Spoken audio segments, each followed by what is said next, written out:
Boa noite, o Conexão Porto Indústria desta quinta-feira está começando. O Parque Valongo, no Centro Histórico de Santos, será inaugurado nesta sexta-feira. A cerimônia com a presença de autoridades municipais, estaduais e federais está marcada para as 11 horas da manhã.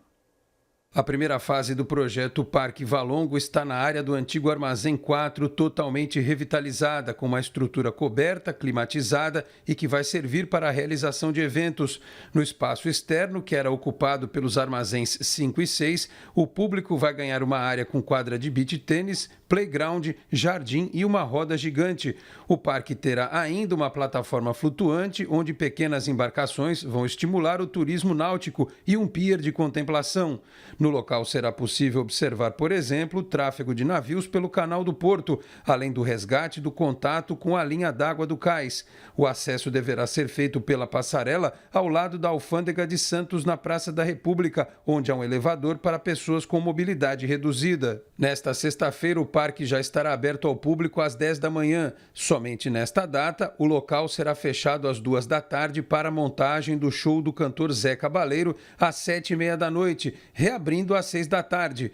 Também a partir deste horário será a estreia de outra atração do local, a roda gigante, que vai funcionar até 10 da noite, no horário de fechamento do parque. Já a partir de sábado, o Parque Valongo vai funcionar todos os dias, incluindo feriados, das 8 da manhã às 10 da noite. Voltando à roda gigante, a partir de sábado, a Gigante de Santos, nome dado ao equipamento de 32 metros, equivalente a um prédio de 10 andares, funcionará das 10 da manhã às 10 da noite, e os ingressos devem ser comprados exclusivamente de forma online. O passeio tradicional dá direito a 4 voltas, sendo uma intermitente para embarque e desembarque nas gôndolas. A roda gigante conta com uma gôndola com acessibilidade para cadeirantes, com direito a um acompanhante. Também é possível levar um pet. Crianças de até 3 anos têm acesso gratuito a Santos Gigante, desde que acompanhada de um adulto pagante. E o próximo evento do Parque Valongo já tem data marcada. A partir de 12 de julho, o local vai abrigar a tradicional festa inverno, com a infraestrutura de lanchonetes e restaurantes, além de palco para shows e apresentações. E foi ao ar nesta quarta-feira mais um episódio do Infracast, o podcast da Frente Parlamentar Mista de Portos e Aeroportos, e do IBI, o Instituto Brasileiro de Infraestrutura. O principal tema foi o recém-lançado programa Navegue Simples do Governo Federal. O podcast contou com a presença da secretária executiva do Ministério de Portos e Aeroportos, Mariana Pescatori, e do diretor da Agência Nacional de Transportes Aquaviários, Eduardo Neri. No bate-papo foi explicado como nasceu a proposta do Navegue Simples. Acho que vem de uma iniciativa que a gente desenvolveu nos últimos 4, 5 anos na área de aviação. A gente olhou para toda a regulamentação do setor de aviação e o programa chama Voo Simples, por isso que agora a gente está no Navegue Simples. E lá a gente revisitou tanto a lei, né, da parte de aviação, também revisitamos portarias e normativas. Mário deve ter acompanhado isso quando estava no Ministério. E a gente viu quão exitoso era isso. Primeiro porque você parar e conversar com o setor para ver quais são as dores, o que está precisando ser modificado e trazer isso de uma forma concreta e célere, que é o que a gente quer fazer aqui.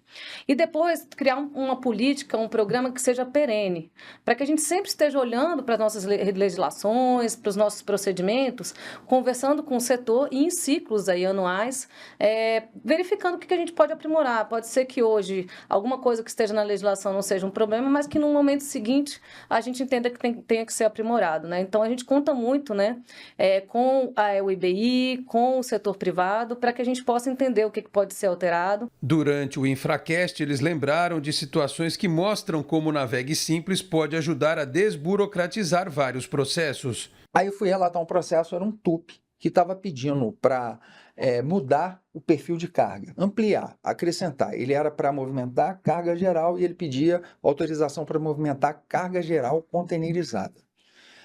Quando eu fui olhar, e aí chegou para mim, já tinha passado por mim, eu já tinha dado até despacho nele. Às vezes acontece isso, você chega, eu tenho um despacho autorizando uma audiência pública para isso, para essa situação. Só que esse pedido que ele estava fazendo era para aumentar aqui, era irrelevante. Eu vou dizer assim, sei lá, 10 containers por mês que ele ia movimentar, se muito, entendeu? Mas ele pedia para ser autorizado.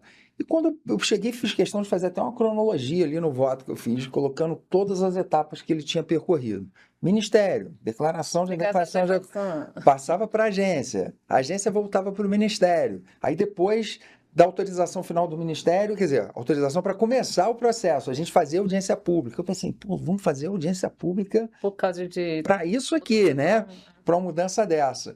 E assim foi. Então, assim, o custo, não só, né, o que é o principal, uma atividade econômica que deixou de ser exercida, uma carga que deixou de ser atendida, como também o custo administrativo. Olha só, o que os técnicos da agência e do Ministério deixaram de se dedicar, de às vezes se dedicar a projetos que eram muito mais, né, importantes e que poderiam também destravar, isso nem aparece no Navegue Simples, né? Sim. Esse ganho de eficiência que você tem para a administração, ele se reveste também para isso, que a gente vai ser mais eficiente para analisar aqueles projetos que de fato precisam, né, que dependem de esforços. Então, assim, eu acho que é essa que é a inteligência e a necessidade da gente avançar nessa pauta. Um outro caso que a gente tem da ANTAC, que chegou no Ministério também, e que tem sido colocado também pelo pessoal dos terminais do privado, é a possibilidade deles autorizarem operadores a operarem num terminal de uso privado, né? A gente já chegou a ter multas por causa disso, porque contratualmente isso não pode ser feito atualmente. Então, quem pega um TUP hoje, ele não pode delegar a operação para um operador que seja ali credenciado junto ao terminal de uso privado. Até estava discutindo com o Flávio Atacafacho, mas por que teve, né? Vamos pegar o histórico, por que a gente limita isso contratualmente? E foi algo que foi feito lá atrás, porque se pensava que era diferente, né? Fazer uma diferenciação do arrendamento. Mas a gente está revisitando isso e vendo que a gente cada vez mais, a gente tem aí o surgimento de terminais privado que atuam como se fosse ali um land lot privado, né? Então, Porto do Açu é assim, toda vez que ele faz ali um contrato com o privado, ele aciona o Ministério. Aí a gente tem que trocar a titularidade, fazer uma cisão do contrato, vai para a ANTAC, passa pelo nosso jurídico. Imagina como esse procedimento é moroso para que ele possa ali gerar um novo investimento, né? Em um ponto do podcast, Mário Povia, diretor-presidente do IBI, que conduziu o programa ao lado de Thales Silveira, coordenador de comunicação do Instituto, fez um importante questionamento sobre as relações entre agências. Eu queria abordar essa questão interagência, Eduardo. A gente tem, às vezes, não é comum, mas ocorre de vez em quando, essa questão de uma visão, por exemplo, da ANP, né, com relação a acesso de terceiros a terminais que movimentam derivados de petróleo. Havia uma visão diferente da ANTAC, né, com relação a isso, e acabou saindo uma norma... deu uma certa insegurança, uma instabilidade regulatória, vamos dizer assim, no setor, né? Com a NTT foi o contrário, né? As duas agências já se uniram para trabalhar ferrovia dentro de porto, com um negócio mais cooperativo, né? Mais participativo. Está tendo essa conversa também entre agências. Eu vejo, às vezes, uma dificuldade na Anvisa também, de liberação de cargas no porto, trabalho em final de semana. Não, às vezes reclamam, olha, o navio tem que esperar o técnico da Anvisa vir na segunda-feira e, poxa, ficou parado aqui algumas horas, isso custa, etc. e tal.